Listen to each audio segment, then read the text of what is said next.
तो अभी हम स्टार्ट करने लगे हैं water soluble vitamin. Water soluble vitamin में सबसे पहले हम थायामीन को डिस्कस करेंगे। थायामीन को हम B1 भी कहते हैं। इसकी डेफिशिएंसी से जो डिजीज़ होती है उसको हम बेरी कहते हैं। बेरी की क्या सिम्टम्स हैं? इसमें वेट लॉस होता है, इमोशनल डिस्टर्बेंस आती है, इम्पेयर्ड सेंसरी परसेप्शन यानी कि वर्निकेज इंसेफेलोपैथी आती है, जिसमें वीकनेस हो जाती है लिम्स के अंदर, और periods of irregular heartbeat होती है, यानी कि हार्ट बीट कभी तेज हो जाती है, कभी नॉर्मल हो जाती है। तो जो इसके अलावा न्यूरल जो सेंसेशन है वो कम हो जाती है, अटाक्सियल सिम्टम्स आते हैं। इसके अलावा एडिमा बहुत से बॉडी के टिश्यूज़ के अंदर हो जाता है, जिसमें वाटर डिपोजर होता है टिश्यूज़ के अंदर, और वो टिश्यू स्वेल कर जाते हैं। इसमें मोस्टली जो बंदे वाइट राइस खाते हैं जो कि पॉलिश्ड होता है, उसमें थायामीन की डेफिशिएंसी होती है, तो उनको ये बेरी डिजीज़ हो सकती है। तो बेरी में क्या होता है कि न्यूरल सिंड्रोम आ जाती है, यानी कि न्यूरल इंसेफेलोपैथीज आ जाती हैं। तो एक्टिव फॉर्म इसकी क्या है? थायामीन पायरोफॉस्फेट है, जिसको थायामीन डाइफॉस्फेट भी कहते हैं। पायरोफॉस्फेट जो है वो थायामीन में कन्वर्ट हो जाती है जीआईटी ट्रैक के अंदर, और फिर वो ऑब्जॉर्ब होती है जीजीनम और हीलियम के अंदर। सोर्सेज क्या है? मिल्क, व्हीट, इसके अलावा whole grain cereals, nuts, seeds, yeast, legumes, chicken, fish और मीट वगैरह हैं। Thiamine pyrophosphate is needed for coenzyme in the mostly जो हमारी बॉडी के अंदर डी कार्बोक्सिलेज होते हैं उनका ये को फैक्टर होता है। मसलन पायरुवेट डिहाइड्रोजिनेज कम्प्लेक्स में एक डी कार्बोक्सिलेज होता है, अल्फा कीटोग्लूट्रेट डिहाइड्रोजिनेज कम्प्लेक्स के अंदर एक डी कार्बोक्सिलेज होता है। इसके अलावा ब्रांच चेन कीटोएसिड डिहाइड्रोजिनेज कम्प्लेक्स के अंदर एक डी कार्बोक्सिलेज होता है, उनका ये को फैक्टर होता है। और तो मोस्टली ये जो कार्बोक्सिलेज ग्रुप है उसको रिमूव करने के लिए डिहाइड्रोजिनेज कम्प्लेक्स में जो पहला एंजाइम होता है वो E1 डी कार्बोक्सिलेज होता है, दूसरा ट्रांस एसिटाइलेज होता है, तीसरा डिहाइड्रोजिनेज होता है। तो जो डी कार्बोक्सिलेज है उसको फंक्शन करने के लिए थायमीन पायरोफॉस्फेट की ज़रूरत होती है। दूसरा ये मोस्ट इम्पोर्टेंट हमारी बॉडी के अंदर एक और होता है पाथवे, जिसको पेंटोज फास्फेट शंट पाथवे कहते हैं, या उसको कहते हैं हेक्सोज मोनोफास्फेट शंट पाथवे कहते हैं।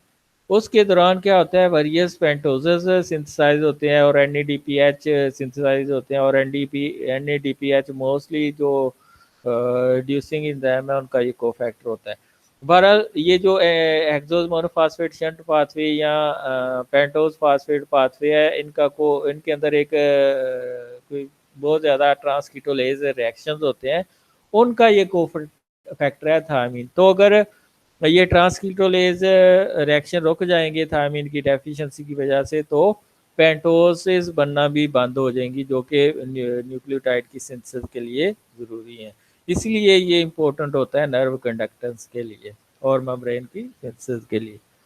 आगे है बी टू को हम राइबोफ्लेवन भी कहते हैं। इसमें बॉडी पेल हो जाती है, एंगुलर स्टोमेटाइटिस हो जाती है, इसमें आपके जो लिप्स हैं इसके राउंड स्वेलिंग आ जाती है, cheilosis, oral buccal cavity lesions. Cheilosis क्या होता है? ये आपके फेस के राउंड जो है वो स्वेलिंग होनी शुरू हो जाती है। इसके अलावा ओरल बकल कैविटी के अंदर लीजन्स यानी कि स्पॉट्स बन जाते हैं। इसके अलावा रिथमेटिस हो जाती है, जिसमें ग्रीसी रैश इन पैचेस आ जाते हैं, यानी कि रैशेस बन जाते हैं आपकी स्किन के ऊपर, और आपकी स्किन शार्क लाइक नज़र आना शुरू हो जाती है। तो रिथमेटिस में क्या होता है कि ये जो ग्रीसी रैश बन जाते हैं आपकी स्किन के ऊपर।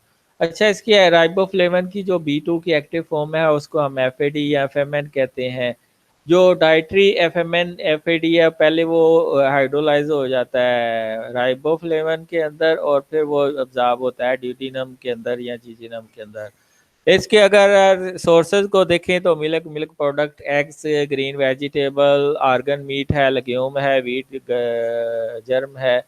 तो ये FAD इसकी मोस्टली जो ऑक्सीडोरेडक्टेजेस एंजाइम होते हैं उनका ये को फैक्टर है। इसके अलावा जो ऊपर हमने डिहाइड्रोजिनेज कम्प्लेक्सेस का जिक्र किया है, pyruvate dehydrogenase complex, alpha ketoglutarate dehydrogenase complex, या branch chain keto acid dehydrogenase complex, उनका भी ये कोफैक्टर है एफएडी। ठीक है, इसके अलावा ये हमारे पास इलेक्ट्रॉन ट्रांसपोर्ट चेन का जो चैनल होता है सक्सिनेट डिहाइड्रोजिनेज का, उसका भी ये पार्ट होता है जो कि क्रेब्स साइकिल का एंजाइम है। एफएडी जो है वो सक्सिनेट डिहाइड्रोजिनेज का एक कोफैक्टर है। ये इन सारे को एंजाइम कहलाते हैं क्योंकि इनकी नेचर ऑर्गेनिक होती है। इसके अलावा ज़ैंथीन ऑक्सीडेज को जो यूरिक एसिड में कन्वर्ट करता है एंजाइम, उसके लिए भी एफएडी चाहिए होता है। इसके अलावा फैटी एसिड फैटी एसाइल को ए डिहाइड्रोजिनेज की जो एंजाइम के लिए है उसके लिए भी एफएडी एज ए को एंजाइम चाहिए होता है। इसके अलावा फैटी एसिड ऑक्सीडेशन के लिए भी जो है को एंजाइम ए चाहिए होता है। Synthesis of active form of folic acid, इसके लिए भी आपको चाहिए होता है riboflavin. Enzyme in choline catabolism and glutathione reductase के लिए भी एफएडी चाहिए। जो ग्लूटाथायोन रिडक्टेज है ये ग्लूटाथायोन की मोस्टली एंजाइम की जो ग्लूटाथायोन है इसकी रिड्यूस फॉर्म लाने में हेल्प आउट करता है, तो उसके लिए एफएडीएच चाहिए होता है। B5 जिसको पेंटोथेनिक एसिड कहते हैं, इसकी डेफिशिएंसी मोस्टली नहीं होती और ये मोस्टली कोएंजाइम ए और साइल कैरियर प्रोटीन बनाता है long with acyl carrier protein cysteine की मौजूदगी में बनती है। और ये जो कोएंजाइम ए है ये पहले पेंटोथेनिक एसिड में कन्वर्ट होता है, फिर अब्जॉर्ब होता है ड्यूजेनियम पोर्शन के अंदर। वर्चुअली एवरीवेयर ये प्रेजेंट होता है। Meat, egg yolk, vegetable, whole grains, legume, mushroom, royal jellies के अंदर ये मौजूद होता है। The thiol group of coenzyme A or acyl carrier protein act as a carrier of acyl group, यानी कि कहीं पे भी असाइल ग्रुप ने मिथाइल प्रोपाइल या ब्यूटाइल ग्रुप ने ट्रांसफर होना होता है फैटी एसिड सिंथेसिस के दौरान, तो उसके लिए साइल कैरियर प्रोटीन हेल्प आउट करती है और ये साइल कैरियर प्रोटीन कोएंजाइम ए और सिस्टीन रेजिड्यू से बनती है। The attachment of coenzyme A activate the compound for the production of energy, protein acetylation and fatty acid synthesis, यानी कि प्रोटीन की एसिटाइलेशन तब एस्टल ग्रुप उनमें तब तक ऐड नहीं होगा जब कोएंजाइम ए नहीं होगा। इसके अलावा फैटी एसिड की सिंथेसिस होनी है या फैटी एसिड की कैटाबॉलिज्म होनी है। तो फैटी एसिड की कैटाबॉलिज्म के लिए तो कोएंजाइम ए चाहिए, लेकिन फैटी एसिड की सिंथेसिस के लिए कोएंजाइम ए के साथ साथ आपको एसीपी भी चाहिए, सेल कैरियर प्रोटीन भी चाहिए। B6 है, इसके कई नाम है, इसको पेरिडोक्सिन भी कहते हैं, पेरिडोक्सल भी कहते हैं और जो डोक्सामीन भी कहते हैं। इसकी डेफिशिएंसी से न्यूरोपैथीज, पेरिफेरल न्यूरोपैथीज हो जाती है, एनीमिया, हाइपर होमोसिस्टीनेमिया हो जाता है, यानी कि होमोसिस्टीन का लेवल ज़्यादा हो जाता है जो कि सिस्टीन और मैथ्योनिन की सिंथेसिस में एज ए सबस्ट्रेट यूज होता है। मैनी अदर डिजीजेस लाइक ये है प्री मेच्योर मेंस्ट्रुअल साइकिल जो सिंड्रोम है, जिसमें जो है ना सर्टन सिम्टम्स आती हैं फीमेल्स के अंदर। इसके अलावा फाइब्रोसिस्टिक ब्रेस्ट, ये भी फाइबर ज़्यादा बनते हैं ब्रेस्ट के अंदर, तो ये भी जो है B6 की डेफिशिएंसी से होता है। पेरिडोक्सल फास्फेट इज डी फास्फोरिलेटेड, तो पहले ये पेरिडोक्सिन में कन्वर्ट होता है, फिर ये अब्जॉर्ब होता है आपके स्मॉल इंटेस्टाइन में। प्लस इसका और काम क्या होता है कि ये B6 जो है ये मैग्नीशियम की अब्जॉर्प्शन को बढ़ा देता है। कहाँ कहाँ पे ये मौजूद होता है? Liver, mackerel, salmon, bananas, vegetable, eggs, chicken, wheat, germs, yeast, legumes के अंदर ये मौजूद होता है। जो आपका पेरिडोक्सल फास्फेट है ये कौन एंजाइम है? मोस्टली एंजाइम का जो डी कार्बोक्सिलेशन करते हैं अमाइनो एसिड की। लाइक ट्रिप्टोफान से सेरोटोनिन बनता है, सेरोटोनिन जो आपके स्लीपिंग पैटर्न को कंट्रोल करता है, ये इम्पोर्टेंट है। इसके अलावा ग्लूटामिक एसिड जो है वो गैमा अमाइनो बुटारिक एसिड में कन्वर्ट होता है। इसके लिए जो एंजाइम चाहिए, इसके लिए ये कोफैक्टर चाहिए होता है पेरिडोक्सल फास्फेट। इसके अलावा ट्रांसमाइनेशन रिएक्शन के लिए चाहिए होता है आपका पेरिडोक्सल फास्फेट। ट्रांसमाइनेशन में लाइक एलानिन माइनोट्रांसफेट, स्पार्टिन माइनोट्रांसफेट, इन सब के लिए जो है वो आपको चाहिए होता है पेरिडोक्सल फास्फेट एज ए कोफैक्टर। इसके अलावा नियासिन है, नियासिन से मोस्ट इम्पोर्टेंट एक्टिव फॉर्म बनती है NAD और NADP। और ये कार्बोहाइड्रेट मेटाबॉलिज्म के लिए जिस तरह थायमीन इम्पोर्टेंट है, इसी तरह एनएडी भी इम्पोर्टेंट है। मसलन मोस्टली जो रिड्यूसिंग रिएक्शंस हैं ऑक्सीड और रिडक्टेज क्लास के, उनको फंक्शन करने के लिए एनएडी चाहिए होता है। लाइक हमने पायरुवेट डिहाइड्रोजिनेज कम्प्लेक्स पढ़ा है, लैक्टेट डिहाइड्रोजिनेज पढ़ा है, अल्फा कीटोग्लूट्रेट डिहाइड्रोजिनेज कम्प्लेक्स पढ़ा है, ब्रांच चेन कीटोएसिड डिहाइड्रोजिनेज कम्प्लेक्स पड़ा है। तो इन सब को फंक्शन करने के लिए एनएडी की ज़रूरत होती है। तो एनएडी की अगर डेफिशिएंसी है तो प्लेग्रा की जो डिजीज़ हो जाती है। प्लेग्रा में भी क्या होता है, 3D होते हैं, डायरिया, डिमेंशिया और डर्मेटाइटिस, स्किन का उतरना वगैरह। इसके अलावा ये गुड कोलेस्ट्रॉल प्रोटीन को बढ़ा देती है, एचडीएल को बढ़ा देती है अगर नियासिन आप ले रहे हैं, और ट्राइग्लिसराइड और कोलेस्ट्रॉल के लेवल को कम करती है।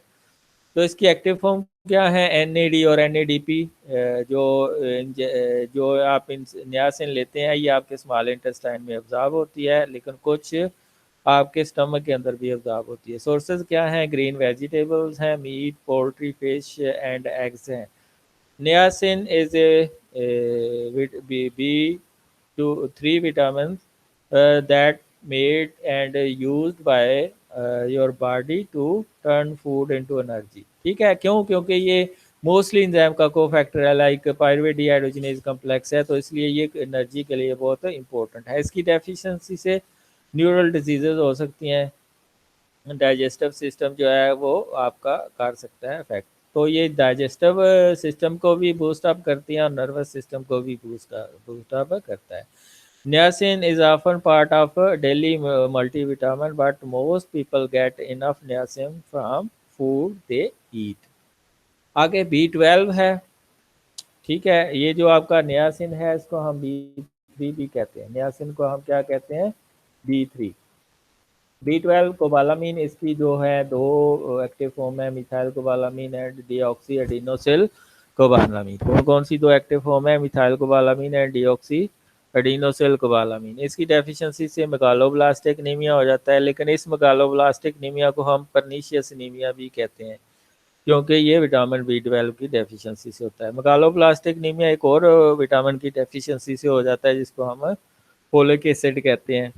ठीक है, फोलेट, B6 नहीं, इसको B6 नहीं कहेंगे, ये फोलिक एसिड जो है आपका, ये जो विटामिन है इसकी से भी आपको मेगालोब्लास्टिक एनीमिया हो जाता है। लेकिन अगर आपने डिफरेंशिएट करना है कि B12 की डेफिशिएंसी से है या B7 की डेफिशिएंसी से है, तो आप इसको आप कहते हैं परनीशियस एनीमिया और उसको आप मेगालोब्लास्टिक एनीमिया कहते हैं।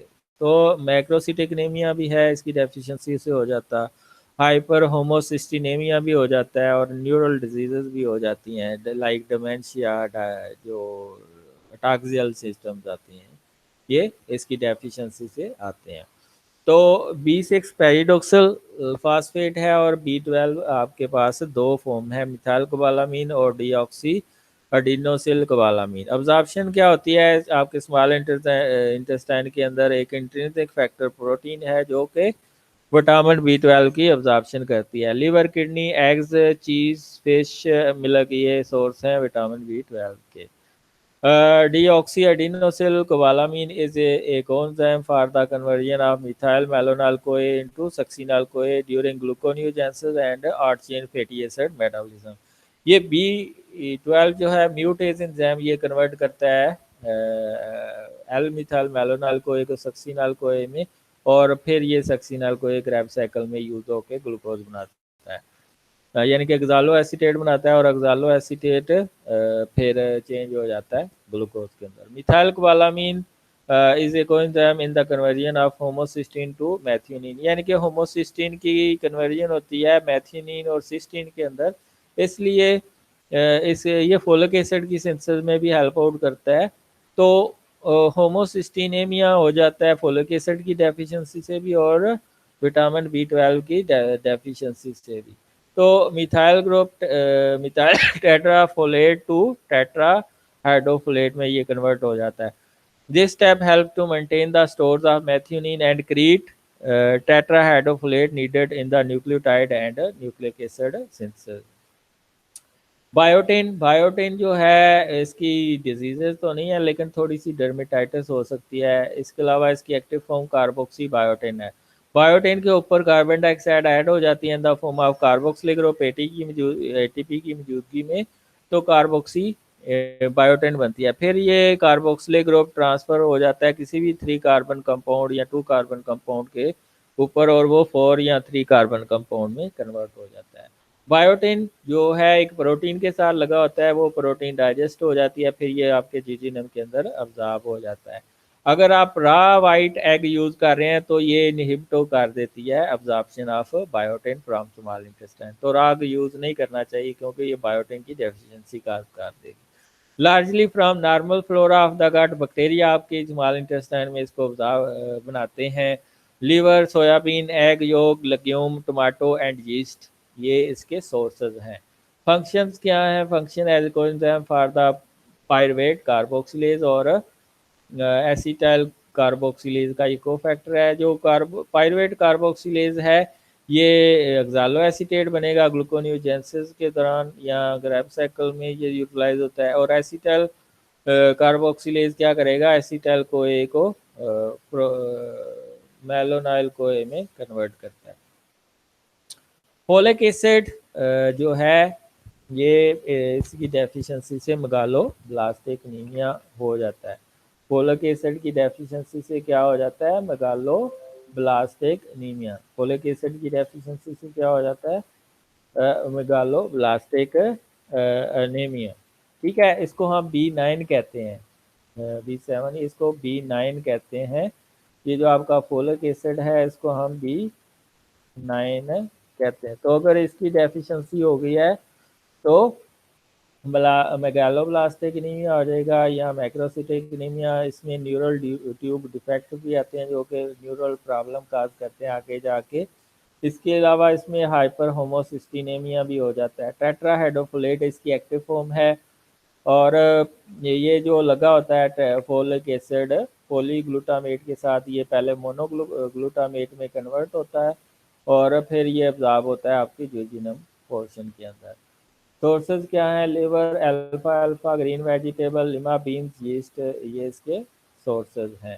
Tetrahydrofolate serve as a cofactor as a carrier of one of carbon unit methyl tetrahydrofolate to methylene tetrahydrofolate and formyl tetrahydrofolate. Tetrahydrofolate is needed for the metabolism of amino acid like serine, methionine, glycine, histidine. इन amino acid की metabolism के लिए important है। कौन कौन से? Serine, methionine, glycine and histidine. It plays an important role for the synthesis of purine and pyrimidine and also help in the formation of nucleotides. अच्छा, ये नॉन बी कम्प्लेक्स विटामिन है vitamin सी, लेकिन ये भी वाटर सॉल्युबल है। इसकी deficiency से scurvy हो जाती है। इसकी एक्टिव फॉर्म एस्कॉर्बिक एसिड है। ये आपके स्मॉल इंटेस्टाइन में अब्जॉर्ब होती है हीलियम पोर्शन में, लेकिन ये आयरन की अब्जॉर्प्शन भी बढ़ा देती है। इसलिए जब आप आयरन लेते हैं तो साथ में थोड़ा सा विटामिन बी सी भी लेना चाहिए क्योंकि ये आयरन की अब्जॉर्प्शन बढ़ा देता है। Colourful fruits, citrus fruits, cabbage and स्पाइनच, और आजकल एक फल चल रहा है अमरूद, उसके अंदर भी वाफर क्वांटिटी में ये होता है। ascorbic acid serve as a donor of reducing equivalent in hydroxylation to keep the metal cofactor in reduced state। ठीक है, ये मेटल कोफैक्टर को ड्यूस स्टेट में रखने में हेल्प आउट करता है, इसलिए ये एंटीऑक्सीडेंट का काम करता है।